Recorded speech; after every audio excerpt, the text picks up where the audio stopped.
We are getting this ready to paint. We did a clear coat on this a long time ago, but it's starting to fade a little bit, and we want to make sure that it's protected from the elements and it doesn't rust anymore. If you want your paint to stick, you got to make sure that the surface is clean. You've seen us clean this several times already before. And now what we're going to be doing is getting it even a little bit cleaner and taking off some of the dust bunnies and stuff. So again, we're not going to be spending a lot of time on this. It's got a lot of orange peel, okay, a lot of uneven surface. And what's going to happen is if I take a waffle board like this and I just sand like that, then it's only going to hit the tips of this orange peel here. So what I've got is a pad like this right here, sticks on my DA. And this is kind of like a rough sponge. It's kind of like a red scratch pad, if you will.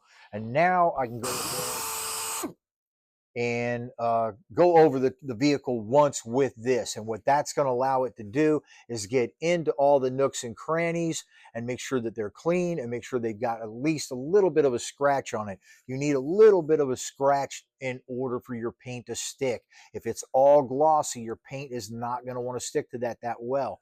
You want to make sure you got about a 400 or 500 grit scratch for that paint to stick to really well. So when you're doing something like this, you want to make sure that you're doing it in a nice, controlled, regulated manner. So you don't want to just sand over here some, sand over here some, sand over here some. It's got to be in a nice, controlled fashion.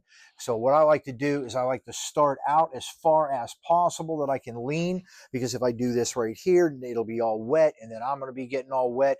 Plus, you'll be getting tired when you are sanding, and the further you go out, the more tired you will get. But if you start all the way out, and as you're getting tired, now you're moving back and it's getting a little bit easier.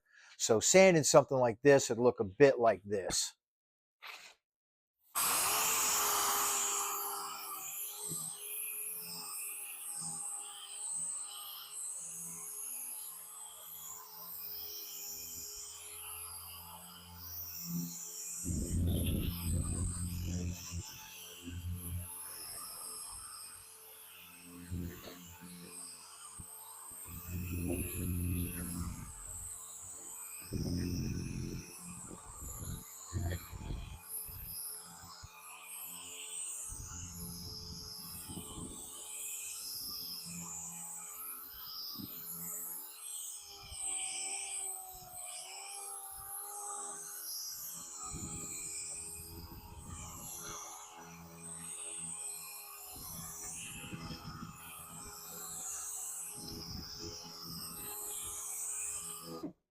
So what I want you to notice is I started at one end or the other. It doesn't make any difference. And I've been going at about a 45-degree angle, and I'm overlapping. Overlapping means basically just that when I make this pass right here, I'm not skipping way over and doing a pass here.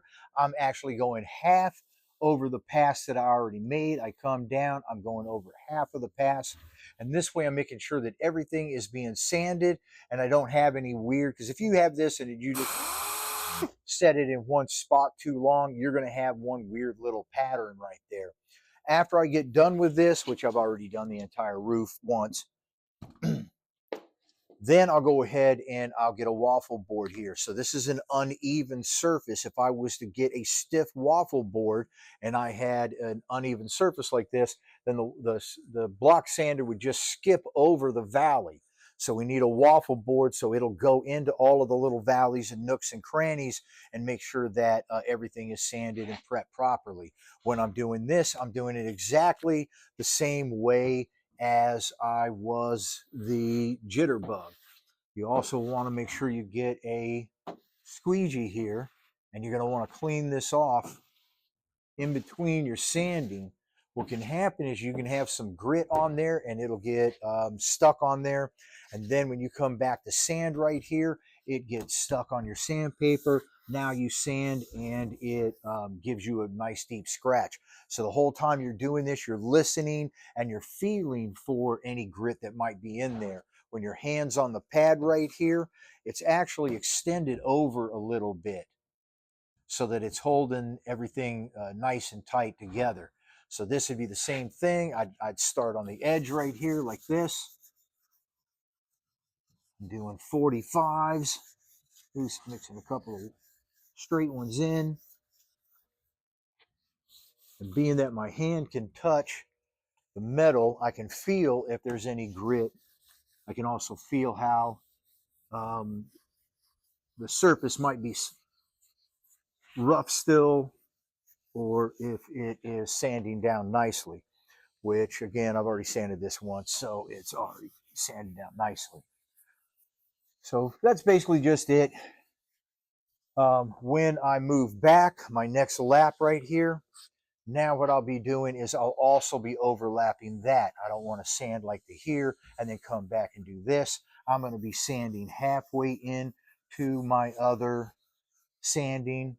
I'll be going across, back, patterns. When you get something like this right here, you're going to want to specifically hit that right there. All your nooks and crannies, that's what's going to kill you. So you have to be sure that they get sanded as much as everything else. Your large open area, it's easy to see. It's easy to see that you sanded it.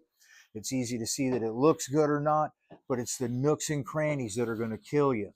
So when I do this with the squeegee, I can still see if there's any dust bunnies that I want to take care of. It's pretty good. Again, it's just a quickie job. So I'm going to just call that for a day, and then I'm going to move on to the other stuff.